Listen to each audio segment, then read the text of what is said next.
নাম করেননি বটে, কিন্তু বুঝতে বাকি রইল কি নিউ লুকে রাজনীতির নিউ খোঁচা।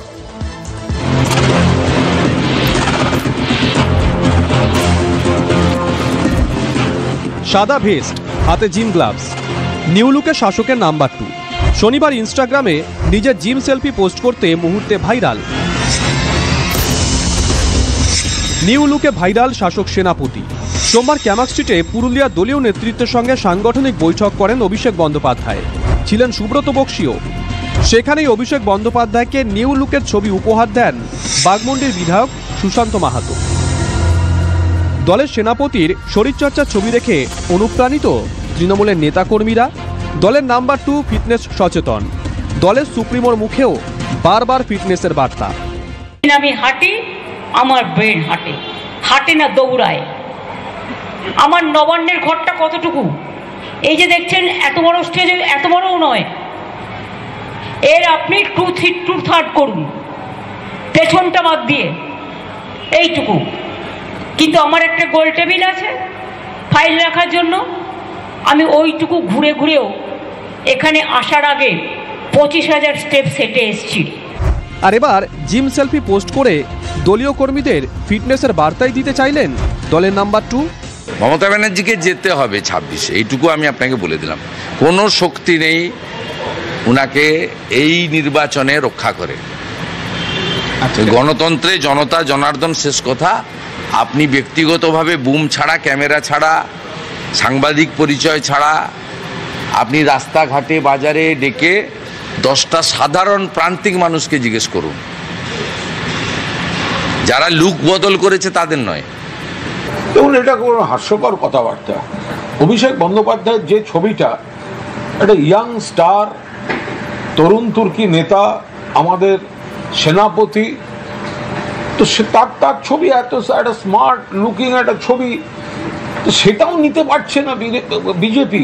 তো তাদের যখন ব্যায়াম করার অদ্ভুত অদ্ভুত ছবিগুলো আসে, তো তখন সেইগুলো কি হয় দেখে। রাজনীতির তরজায় ফিটনেস, কখনো নিউ লুক, কখনো আবার স্লিম। মানুষ এখন আর পার্থ চট্টোপাধ্যায়কে দেখতে চাইছে না। পার্থ চট্টোপাধ্যায় হেভিওয়েট, তার শরীর এবং তার হেভিওয়েট দুর্নীতি সম্পর্কে মানুষ অবহিত। অনেক তো গল্প চলছে, কিন্তু যারা স্লিম, যারা এদিক ওদিকে ঘুরে বেড়াচ্ছেন, যাদের তালিকাগুলো পার্থ চট্টোপাধ্যায় ঢুকিয়ে দিয়েছিলেন, তারা কোথায় যাবেন? অভিষেকের ছবিটা দেখে হই হই করে লোকে স্বাগত জানাচ্ছে সোশ্যাল মিডিয়ায়, আর বিজেপি নেতাদের অদ্ভুত অদ্ভুত ভঙ্গিময় আসন করার চেষ্টার ছবি দেখে দিলীপ ঘোষ নন, লোকে হাসাহাসি করে। তো অভিষেকের এই ছবিতেই এ তো ট্রেলার। তাহলে পিকচার আভি বাকি হ্যায়। যারা লুক বদল করেছে তাদের নয়। পশ্চিমবাংলায় একটা প্যান্টকে 3 বার সেলাই করে পরে এরকম যুবকের সংখ্যা কিন্তু অনেক, ক্রোড়স। আপনি দেখে জিজ্ঞেস করুন যে রাজ্যে 2,15,00,000 বেকার, 9 বছর পরে এসএসসির পরীক্ষা হয়, তাও সুপ্রিম কোর্টের নির্দেশে। এই রাজ্যে মানুষ পরিবর্তন চায়, এবং পরিবর্তনটা বিজেপির হাত ধরেই চায়। অভিষেক ম্যাচিওরড লিডার, কিন্তু ইয়াংস্টার, জিম করতে করতে একটা স্মার্ট ছবি দিয়েছি, তাতেই অনেকে জ্বলে গেল, বার্নার লাগাচ্ছে। কারা সমালোচনা করেছে? যারা দল চেঞ্জ করেছে, নানা রকম মামলা, দল চেঞ্জ, তারা লুক চেঞ্জের সমালোচনা যেন না করে। নার্সিংহোমকেও টেক্কা দেবে নতুন উডবার্ন ওয়ার্ড। অনন্য নামের ওই ওয়ার্ডে এবার অত্যাধুনিক চিকিৎসা পাবেন সাধারণ মানুষজন। কম টাকায় মিলবে নার্সিংহোমের মতো পরিষেবা, মিলবে স্বাস্থ্য সাথীরও সুবিধা।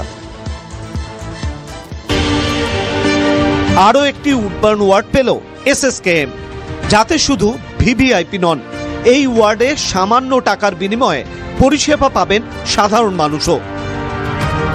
131টি কেবিন, 8টি সুইট নিয়ে তৈরি হয়েছে অত্যাধুনিক ভবন অনন্য। এসএসকেএম এর 10 তলার নতুন এই ওয়ার্ড অনন্য তৈরি করতে খরচ হয়েছে প্রায় 67 কোটি টাকা। সিঙ্গেল কেবিনের খরচ 5,000 টাকা, সিঙ্গেল সুইটে দৈনিক ভাড়া 8,000 টাকা। আইটিইউ সহ সিঙ্গেল রুমের দিন প্রতি খরচ 15,000 টাকা। দৈনিক 12,000 টাকায় মিলবে এইচডিইউ সহ সিঙ্গেল রুম। আইসিইউ সহ সিঙ্গেল রুমের ভাড়া 15,000 টাকা। প্রাইভেট নার্সিংহোম ভালো নার্সিংহোমকে টেক্কা দেবে এবং আমার মনে হয় এখানে সবচেয়ে বড় অ্যাডভান্টেজ, এখানে কিন্তু কোনো তারতম্য রাখা হয়নি। আমি ভর্তি হলেও যা টাকা দেবো, আর একজন ভর্তি হলেও সেই টাকাটা লাগবে, সেখানেও স্বাস্থ্যসাথী সুযোগ নিশ্চয়ই পাবে। বাংলায় স্বাস্থ্য পরিকাঠামোর উন্নয়নে 70,000 কোটি টাকা খরচ হয়েছে বলেও জানিয়েছেন